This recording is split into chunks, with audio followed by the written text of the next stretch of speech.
Hello दोस्तों, अभिवादन स्वीकार करिए इंजीनियर फिजिक्स का नीट 2025 का एक और क्वेश्चन आपके सामने है।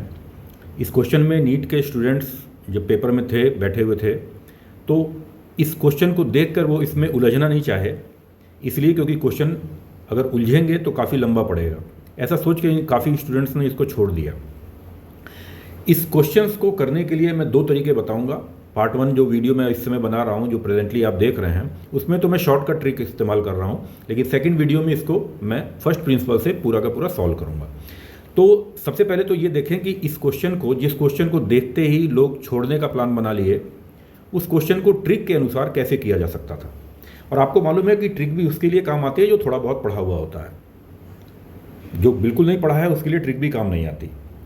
तो फ्रेंड्स, ये जो क्वेश्चन है ये वर्टिकल सर्किल का क्वेश्चन था।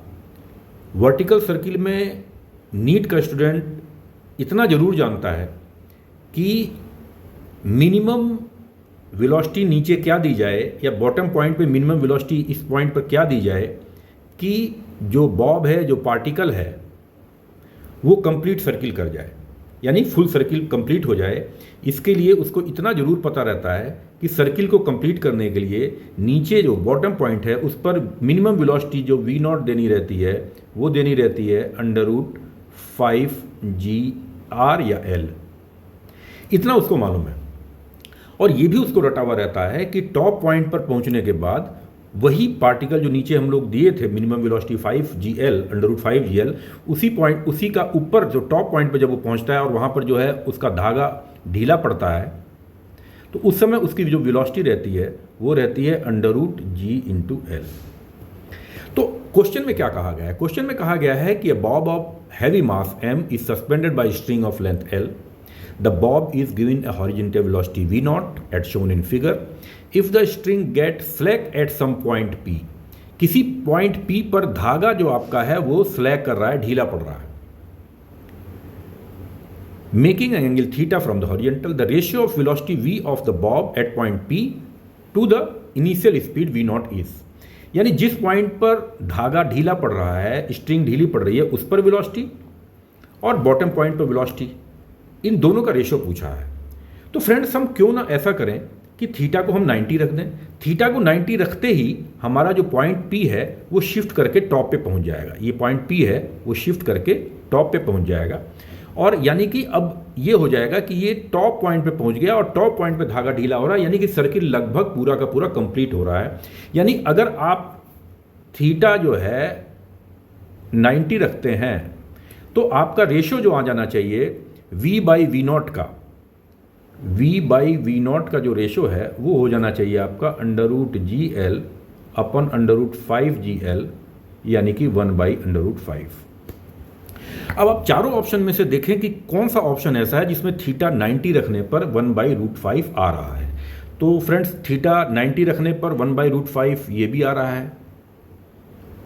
ये तो थीटा बराबर 90 रखने पर 0 हो जाएगा।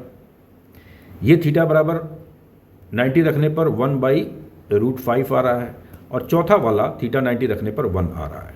तो इस प्रकार से हमारे दो ऑप्शन सेटिस्फाइड कर रहे हैं, या तो थर्ड या तो फर्स्ट, और दूसरा कट हो गया और फोर्थ कट हो गया। और फ्रेंड्स, एक और चीज, अगर मान लीजिए मैं थीटा 0 रखता हूं तब क्या होगा? थीटा 0 रखने का मतलब ये होगा कि मेरा बॉब जो है वो इस पॉइंट पर स्लैक करेगा, यानी इस पॉइंट तक पहुंचेगा, यानी यहां तक तो ऐसे आएगा और यहां से वो वापस जाना शुरू कर देगा। ध्यान रखिए, यहां पर ऐसे आएगा और ऐसे वापस जाना शुरू कर देगा, यानी वर्टिकल मोशन करते हुए टॉप तक आएगा और वापस आएगा। इसका मतलब इस पॉइंट पर अगर स्लैक कर रहा है, थीटा बराबर 0 पर स्लैक कर रहा है, तो बॉब का मोशन इस तरीके से होके इस तरीके से होगा, यानी ये पॉइंट जो होगा जिस पर स्लैक कर रहा है थीटा 0 रखने पर, ये आपके वर्टिकल मोशन का टॉप पॉइंट बन जाएगा, और इस पर वेलोसिटी v कितनी रहेगी?